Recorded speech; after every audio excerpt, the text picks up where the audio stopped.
Hi everyone, I'm Savannah Barker and this is my Galaxy Assessment presentation on Webb's detection of the earliest strands of the cosmic web. The James Webb Space Telescope, JWST, or Webb for short, was launched in December of 2021 and currently orbits as an infrared observatory. It has improved wavelength coverage and sensitivity compared to previous orbiting telescopes. Webb has four main goals. Number one is to search for some of the first galaxies or luminous objects formed after the Big Bang. The second is to understand how galaxies evolve from their formation to now. The third goal is to observe early stages of star formation and the formation of planetary systems.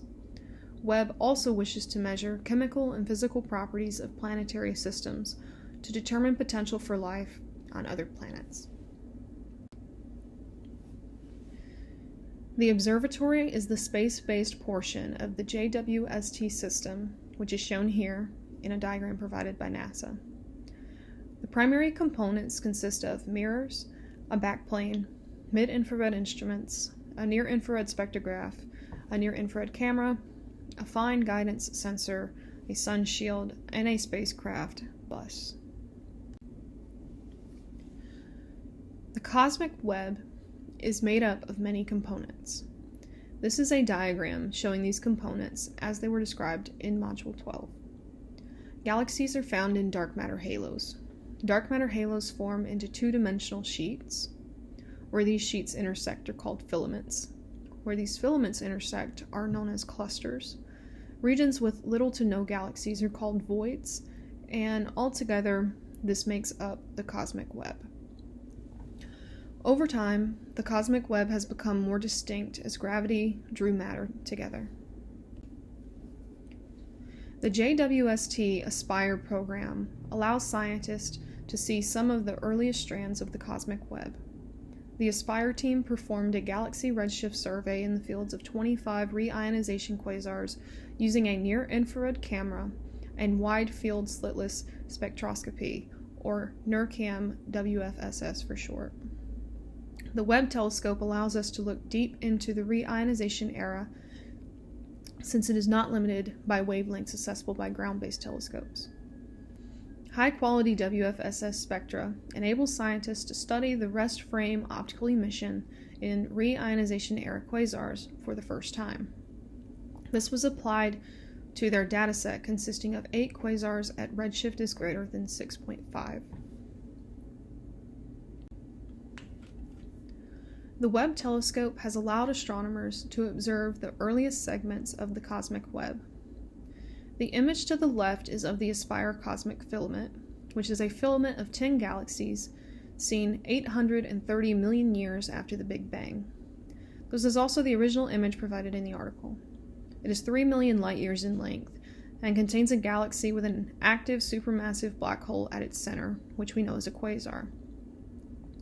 Webb observed the field around the quasar, known as J0305-3150, and discovered a filamentary structure traced by the quasar. The structure had an overdensity of 12.6, making it one of the most overdense structures found in the early universe. The Aspire team believes that this filament structure of the cosmic web will eventually evolve into a massive cluster of galaxies, like the well-known Coma cluster. Quasars are a type of active galactic nuclei with very luminous cores. They are centered by a supermassive black hole and emit electromagnetic radiation across the spectrum. Strong gravitational lensing has aided in finding ancient and bright quasars. Gravitationally lensed quasars contribute to the understanding of the universe's expansion. To the right is a very bright quasar which was discovered by Hubble in 2019. Scientists part of the Aspire program discovered some of the properties of 8 quasars in the young universe. The galaxy's central black holes are massive in size and grew exponentially fast. These black holes existed less than 1 billion years after the Big Bang. Strong winds from black holes can limit the formation of stars within a galaxy and have been observed in the nearby universe, but not in the era of reionization. that was until observations with Webb. This is an image that shows how supermassive black holes at the cores of galaxies blast radiation and fast winds outward through an artist's conception, and this image is provided by NASA.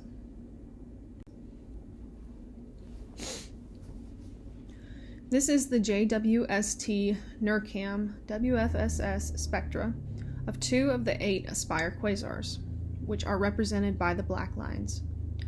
The panels on the left represent the entire spectrum, while the panels on the right are a zoomed-in portion that focuses more on hydrogen beta. Using the rest and observed wavelength data, it is easy to calculate the redshift.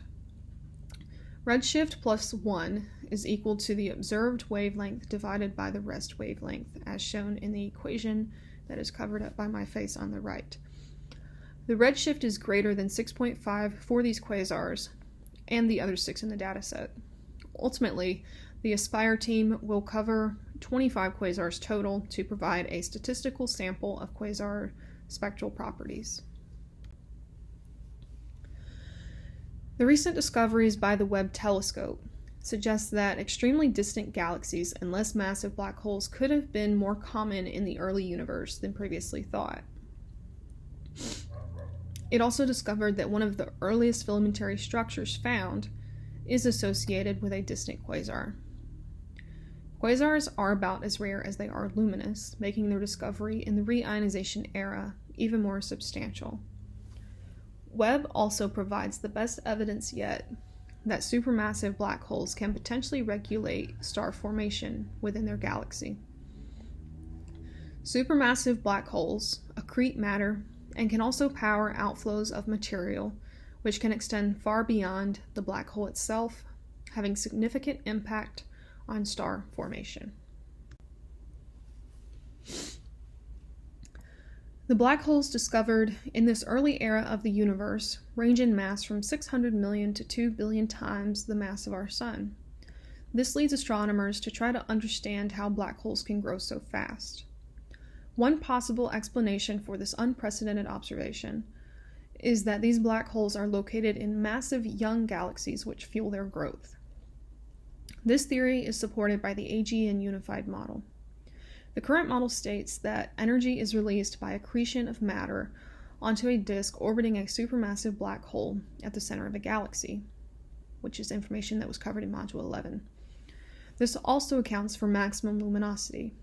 The image to the right is an artist's conception of quasar J0313-1806 and is the most distant quasar ever observed. To get an understanding of just how far back in time astronomers can see with Webb, here is an image that shows the major eras of our universe. Webb is observing all the way back to reionization, which is highlighted in green, which was initiated just after the dark ages of the universe. There are, however, some unanswered questions that Webb could help bring some answers to. How did the first galaxies form? Webb is allowing astronomers to see further back in time than any other telescope. Older galaxy observations could lead to a better understanding of how the first galaxies formed. Understanding this may give insight as to how we have such a wide variety of galaxies today. There is still more to understand about the mechanisms that cause star formation and the relationship between black holes and their host galaxy as well. By understanding the earliest galaxies and comparing them to today's galaxies, astronomers can better understand their growth and evolution. The Aspire program can make it possible to incorporate the emergence of the earliest massive black holes and quasars into the current narrative of the formation of cosmic structures. I will be interested to see future data and observations from Webb and the Aspire team and how this data can contribute to the understanding of the modern universe. On this slide, this is just my image references that were not stock in this presentation, and this is my final reference list. And thank you all for listening. and I hope y'all have a great rest of your year.